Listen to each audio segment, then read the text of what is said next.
I just want to see what's next. All right. I just want to see the accomplishments that I'll make. Da-da-da-da-da-da-da-da. One strap closer. Ah! Ah! Ah! Wow, how great. You have 25 seconds to enjoy it. Shut up! Okay. You're so cruel to me. Ow! Ow! Ow! Fuck! I think you can make it. 11, 10, 9, 8, 7. Look how good you're getting at that 6, section. 4, 3, 2, 1. Oh, sure. A fucking flawless run that time. Oh my gosh. All right, here you go. Final run. What? It's already been 14 minutes or something. I know. Let's just do another episode. Do you want to? I mean, I can't. Like,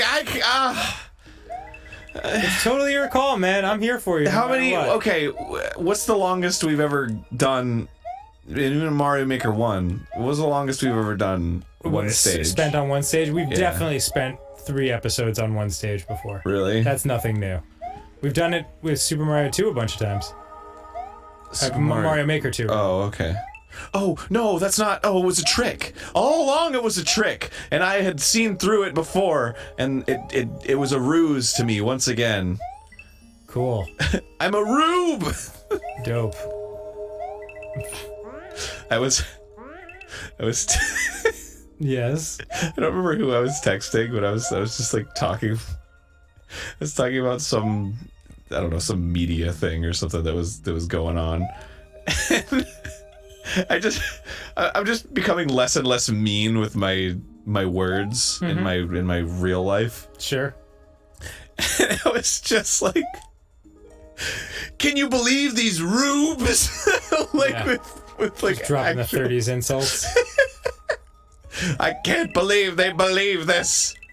With their chicanery. I've definitely used like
Mind and matter.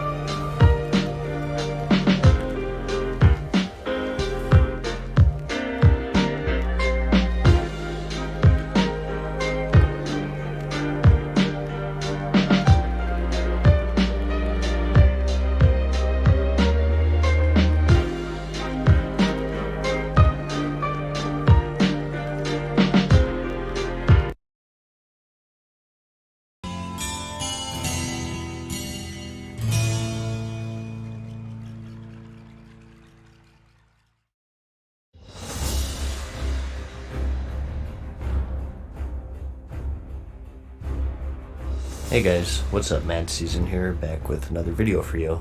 So, you've decided to join many others in the world of Azeroth as it was in 2004 to 2007, referred to as Vanilla or Classic. I'm sure you have many questions, the biggest of them probably being what class should I play? As you would imagine, classes have changed and evolved in a huge way over the years, almost unrecognizable from Classic to current. So in this video, I'd like to give a brief rundown of each one and go over their roles, responsibilities, niches, perks, and just how they played as a whole. Now, this is a pretty exhausted subject on YouTube, I think. Class guides are all over the place, but something I've noticed is that they're usually more aimed for the hardcore audience, with most of the talk being about the endgame and tier lists for DPS, healing, or tanking, aimed more at people who've maybe played on private servers for the past several years, or at least have a base knowledge of the game in its vanilla state.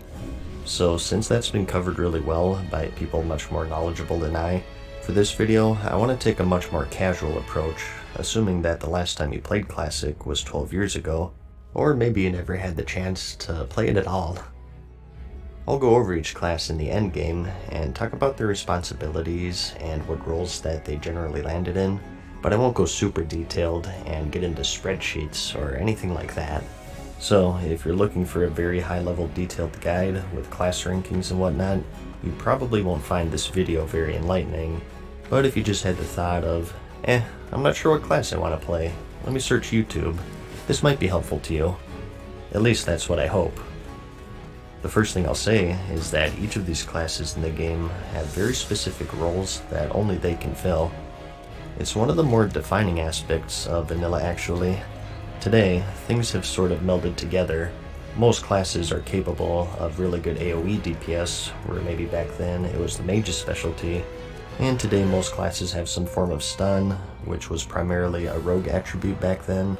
Everyone is super mobile, has oh crap buttons, big DPS cooldowns. Everyone can do everything basically. This wasn't the case back then, and it has its good sides and downsides. A downside, obviously, is that the balance is questionable. There were certain specializations that you rarely saw because it was still the early stages, and a lot of this was still experimentation. But a good side was that the roles that you could fill were the roles that you could fill, no one else. It gave you more value and a sense of identity. People saw different classes join, and they reacted differently. It was something like, oh cool, a warlock. Now we can summon, and we also have that handy soul stone if we wipe.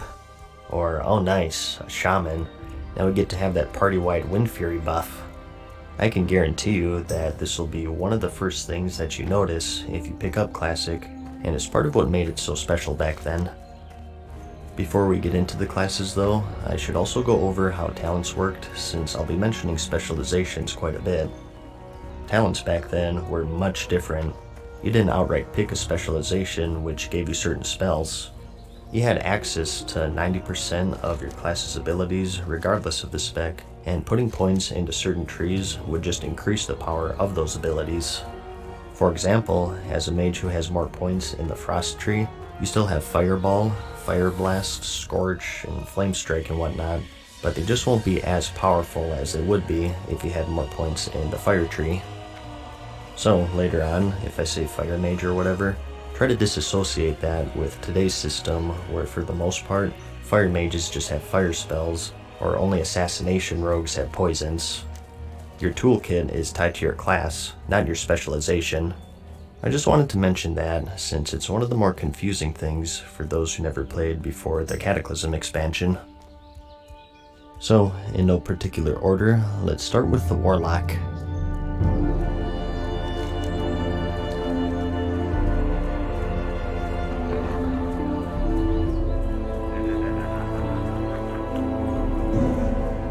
This is a pure DPS class that specializes in shadow and fire magic, and is supported with a wide variety of curses and other afflictions to wear down and debilitate your foes. You also have access to a varied selection of demons to accompany you in your journeys, each with their own role to fill. Their three specializations are Affliction, Destruction, and Demonology. Affliction improves your damage over time effects to give your enemies a slow but steady death. And Destruction more focuses on your big hitter spells such as Shadow Bolt or the instant cast Shadow Burn, a more direct way of dealing damage with big crits and much more volatility compared to Affliction. And as for Demonology, as you guess, this improves your ability to summon demons, increasing their health, damage, and much more. As for your roles, Warlocks are the ultimate wingman class. They're just great to have in the party. They're the only ones who can summon allies, which is especially important back then, since meeting stones didn't summon, and with no flying, traveling was much more cumbersome in general. Their soul stone was quite unique and much more valuable back then as well. Only this and druids had the ability to resurrect during combat, although back then you had to apply the soul stone before the target died, so sort of a preemptive battle res. Most of the time though, you just threw it on a healer, and they only used it after a wipe so they could res up and save everyone a run back.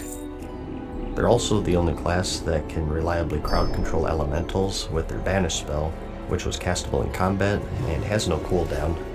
You pretty much needed Warlocks for the Gar fight back then in the Molten Core.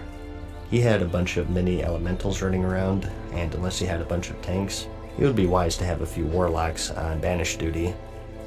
They arguably have the most useful debuffs in the game, with curses that reduce the resistances of enemies, so all of your spellcasters can pump out more damage. Their Fierce spell is one of the better crowd controls, particularly for PvP. It's castable in combat and at range with no cooldown, and it didn't immediately break on damage, which made it very tough to deal with. And another defining spell is their Life Tap, which trades life for mana. Mana management wasn't just a thing for healers back in the day. DPS also had to use their resources wisely, or risk being unable to cast anything. Today, most DPS classes have it just to have it.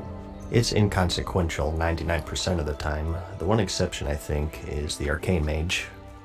So, if mana management isn't something that you're too keen on, Warlock is a great choice for this spell alone. It gave them an edge over other casters in the game. They could also make Hellstones, which were just as valuable back then as they are today. Vital to have, but realistically, you'd save them for the tanks because they required soul shards to make. Which brings me to my next point. A quirk with Warlocks back then was that their soul shard system wasn't tied to your character like how it is now. Rather, it's an inventory item, and to gather them, you have to be draining the soul of a target when it died. Certain spells require these soul shards to cast. The Ritual of Summoning, Hellstones, Soulstones, every demon summon, excluding the Imp, and even combat spells such as Soulfire and Shadowburn. These took up an inventory slot, and back then, as infamous as it was, they didn't stack, so you're constantly playing this game of keeping an ample amount of these shards to make sure that you can cast all of your spells and make your stones and whatnot, and at the same time trying to save space for quest items and loot. So, some will find that aspect frustrating, but they're just so useful to have that it's completely worth it, I find. If your goal is to make friends in this game, I always say to make a tank, a healer, or a warlock. Any of those, and your friends list should fill up pretty quickly, because people will always want you around. So for endgame, you're a great support class, and you have great prospects in both PvE and PvP. Rating-wise, you are hindered a fair amount due to the debuff slot limit. Back then, your whole raid was limited to 16 debuffs on one target, so being a class that has a wide variety of damage over time spells and other debuffs, you may feel quite restricted in the raiding scene.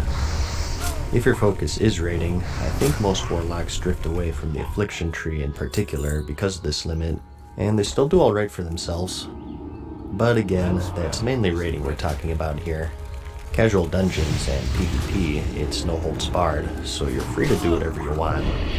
Because of this, they're quite deadly in the PvP scene. You just have so many choices of abilities to cripple or encumber your enemies, and with mastery of all of your demon summons, you could overcome nearly any obstacle. So, just a great utility class, while still having some bite for actual DPS, which is why I like them so much. Since we're talking about DPS here though, another hugely different thing in Classic we need to talk about was threat. Today, it's really just the tank's responsibility to hold aggro and everything, and pretty easily done at that. You taunt it, and you have it forever, unless you forget to press buttons. However, back in vanilla, it was more of a group effort. Remember that old Onyxia wipe animation? Very, very slowly. Now. And by slowly, I mean fucking slow. If you get aggro, it means you're going to lose 50 DKP because you didn't know what the fuck to do. He wasn't joking. Threat was much harder for tanks to get, and if the DPS went balls to the wall, they could very well rip aggro from the tank and wipe the entire raid. My guild personally did the 3 Sunder rule. Warriors had the Sunder Armor ability, which was the main threat generator, and it stacked to 5, and usually when they got to 3, you were okay to start DPSing. Not necessarily pop all of your cooldowns and go ham, but you could at least start to ramp up at this point. So you have to take this into consideration when talking about DPS. Warlocks do great damage in the later tiers.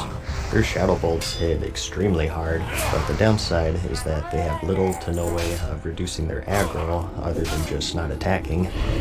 There is an argument to be had between having medium damage and good aggro control versus high damage and no aggro control, so definitely consider that if you're looking for the class that deals the most damage.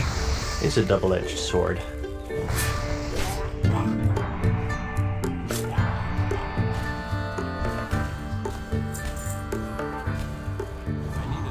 Next, we have the Mage.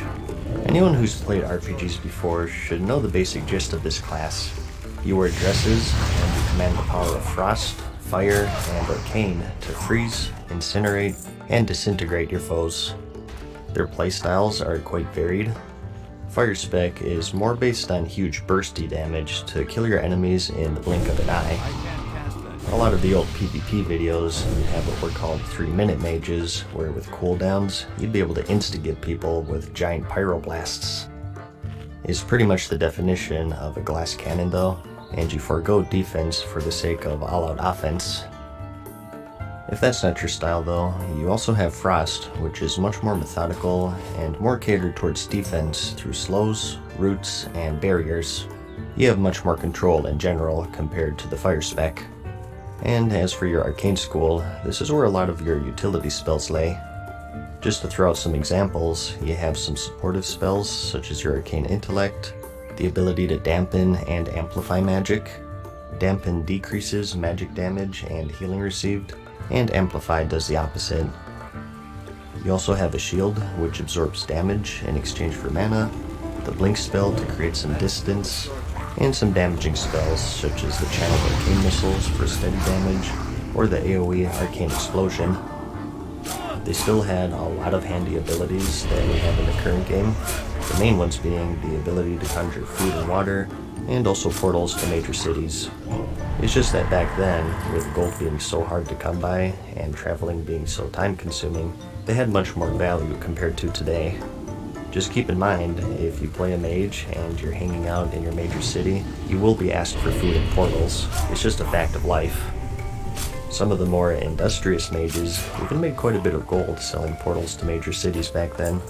You needed a reagent to open one up, so there was some justification in charging a price for them. Their Sheep spell was the most diverse and reliable crowd control in the game. No cooldown, castable at range, and it worked on humans and beasts, which most of the dungeons were comprised of, and combine that with the challenging nature of dungeons back then, and thus the need of CC, mages were always great to have in the group. And its usefulness in PvP is also pretty self-explanatory. In the raiding scene, you'd always want at least a few mages there for food and water, and for their damage too. As I remember, they did pretty good.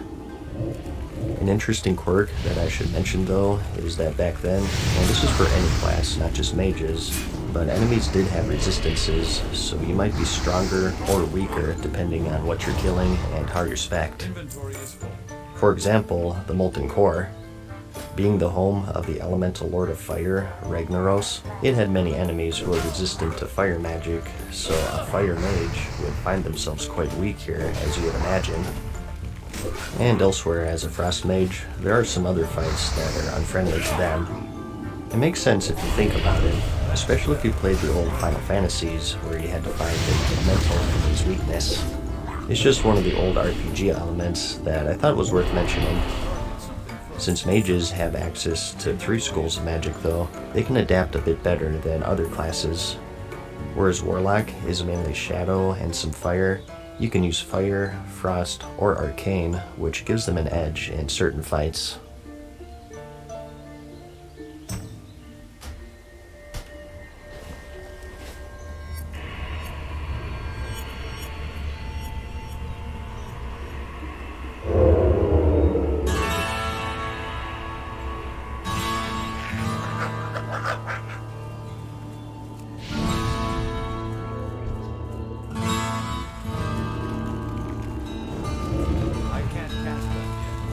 The rogue's proficiencies lie in stealth, subterfuge, and assassination. They have a wide arsenal of stuns, slows, poisons, and other debilitating effects to ensure that they're always in firm control of any skirmish that they come across. That is, if they so choose to engage. Being just one of 2 classes to have the stealth ability, the rogues have the advantage of staying in the shadows and striking or disengaging when the time is right.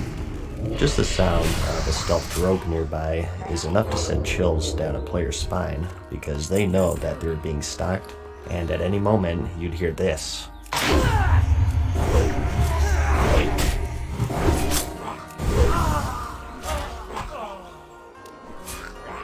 If your goal is to make other players angry and snap their keyboards in half, this is the class for you.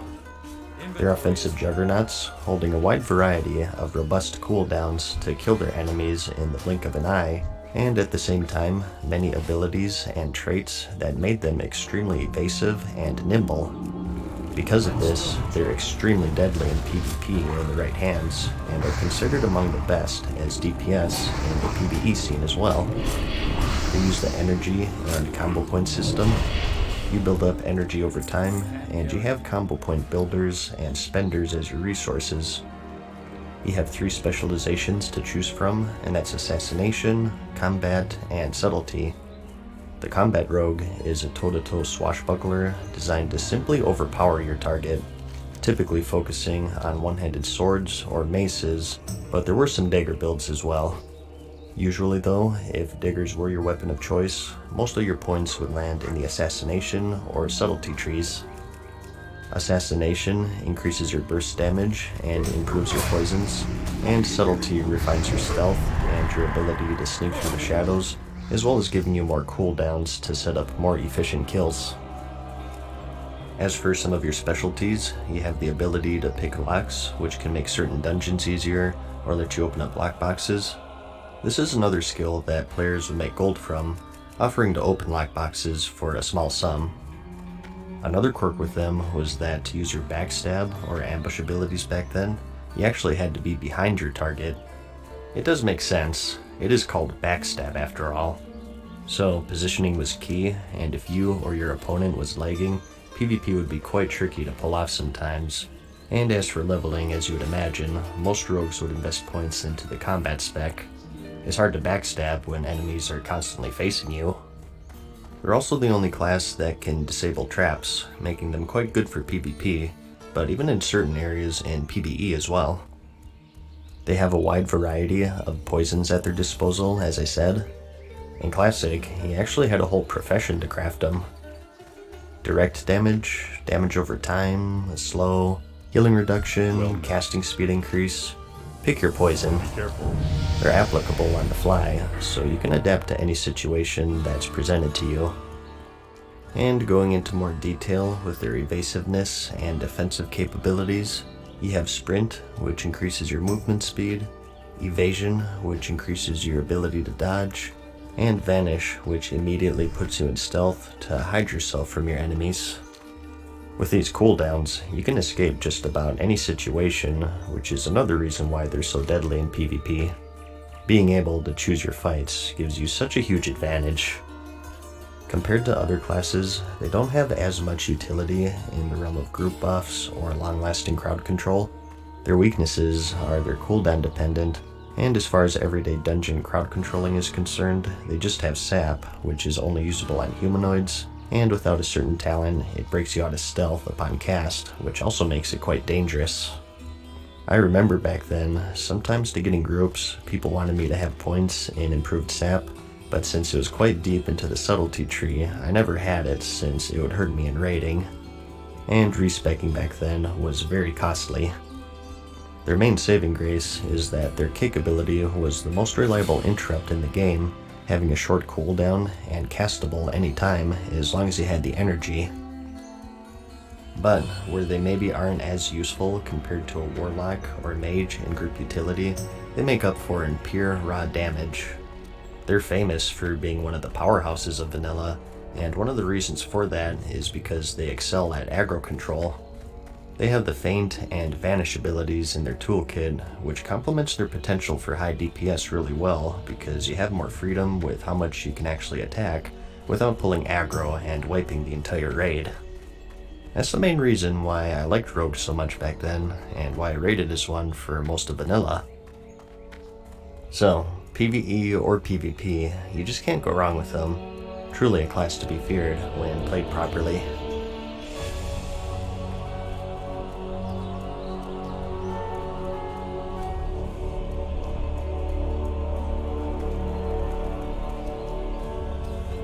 The hunter is an expert scout and marksman who favors a bow, gun, or crossbow as their weapon of choice, and are accompanied by their trusty companion pet. They're a fourth and final pure DPS class in the game, and they hold a wide variety of devastating ranged attacks to decimate their foes from a distance, and a small arsenal of traps to keep them out of harm's way. If that fails them, however, they have a respectable amount of melee strikes, and a ferocity that's matched only by their beast companions. Bears, leopards, spiders, wolves, the wild holds endless potential allies for the hunter to tame. Some are as common as a household cat, and others are rare trophies that only the most patient can say that they've successfully domesticated.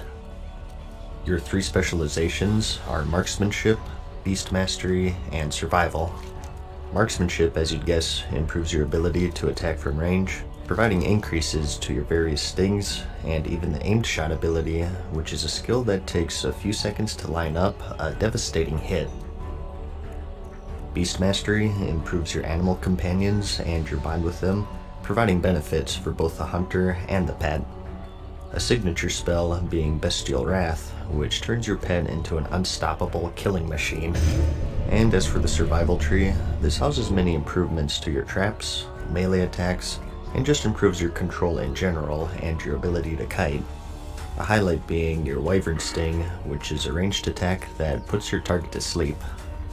Some of the unique things going on with them that you may have heard is the fact that they need ammo to fire their weapons. This was taken away in the Cataclysm expansion, but for bows and crossbows you needed arrows, and for guns you needed bullets to be able to attack.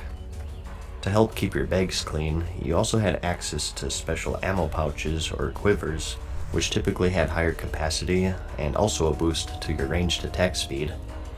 You also had the ability to equip melee weapons in addition to your ranged. Since hunters really shined at range, these were mainly sought after for the stats more than anything. You may have heard people jokingly referring to every single weapon in the game as a hunter weapon. This is due to their tendency to take melee weapons with little regard to their comrades, even though they don't really use them, either due to selfishness or blissful ignorance. As for the pet system, this was also quite different at the time. Nowadays, pets share the same stats and DPS regardless of what you tame, but back in vanilla, each pet had unique stats. Some were more tanky, some had a really high attack speed, or maybe a slow speed but with high damage, or maybe they had certain unique abilities. For example, the turtles had a nice shield wall, which made them quite nice for tanking enemies, and only the boars had a charge, which would root enemies in place for a second, and wolves had a howl, which would increase the damage of party members, and so on. There's way too many to list. The way you learn these skills was also pretty unique. Certain pets had certain ranks of these skills, and if you battled with them enough, you'd gain the ability to train their skills to other pets. It used skill points, and you had all sorts of abilities and buffs to choose from and customize your pet. Armor increases, certain resistances, and so on.